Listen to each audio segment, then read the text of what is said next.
what we are going to speak about is the exam content and preparation, a few sample questions. Uh, I'm sure you would have heard about this point which says think like a manager, what exactly it is, some preparation resources, and if you have any Q&A, we can definitely speak about that. So a quick understanding, or which basically I can sort of make sure that I cover a specific topic depending on the crowd that we have. So CISM course is basically uh, divided into four domains. The first one is information security governance. The second one is risk management and compliance. The third one is security program development and management. The fifth one is incident management and incident response. And you could see the kind of split or weightage against each of the domain. While of course when you are going through the course content, this is what is there from ISACA. However, if you ask me, I would give 100% weightage for everyone for each of the domain, right? So that's how I would always consider, or I would always suggest people whom I train to basically concentrate as. In terms of the examination, it's 150 questions, multiple choice questions. So far, I've never heard anyone to say that there could be a paragraph based answer which you have to write something either on a piece of paper or something like that. So if you come across anything like that, do not trust that or do not believe it.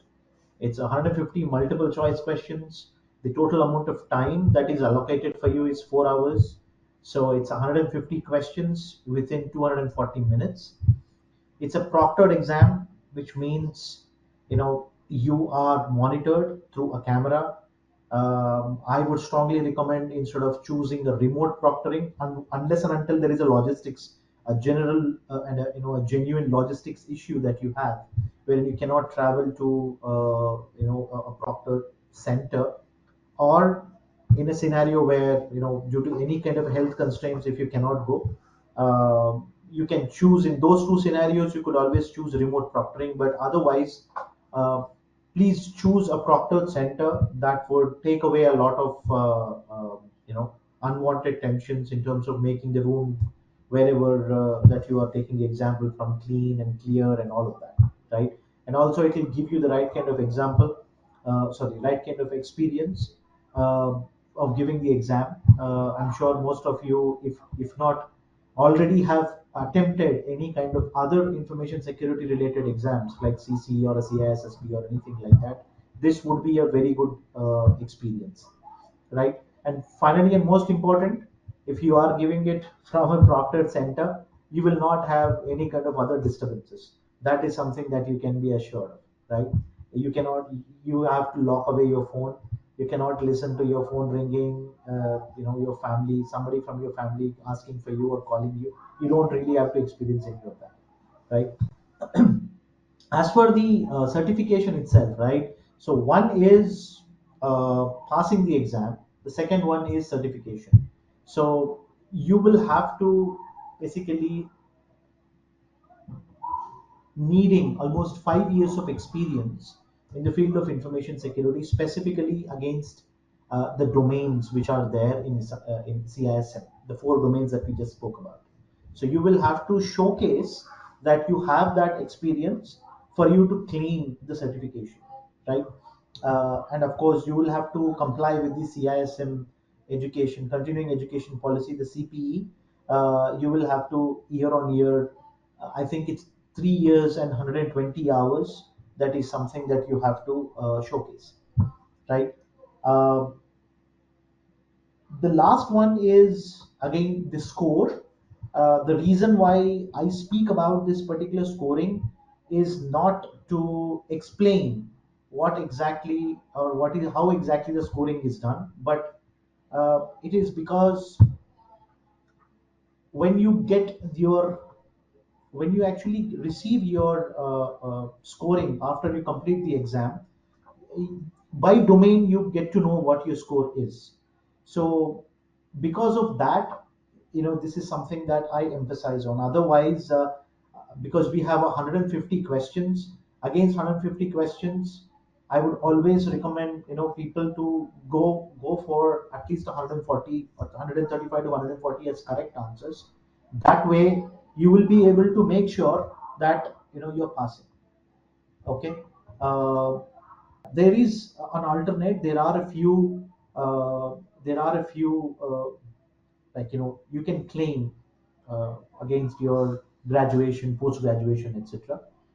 There is a relaxation there, and I can share that with you once we are at the end of it. Please do remind me after that, in case if more people put information in the chat and I lose your chat.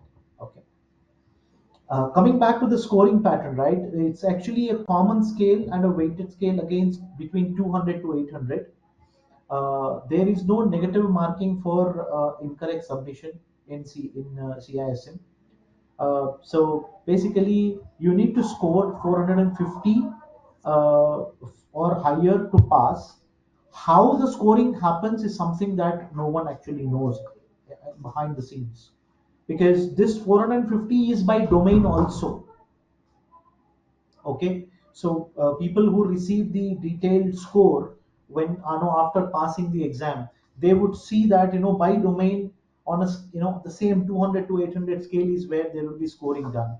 So that's the reason why, uh, while we cover as a trainer, while we explain, and this happens with multiple trainers, while we inform people that yes, this is how the scoring is done, we cannot explain how exactly the scoring is done, what is the mathematics behind it, how it is considered 450 per domain, and overall also at 400, so 450.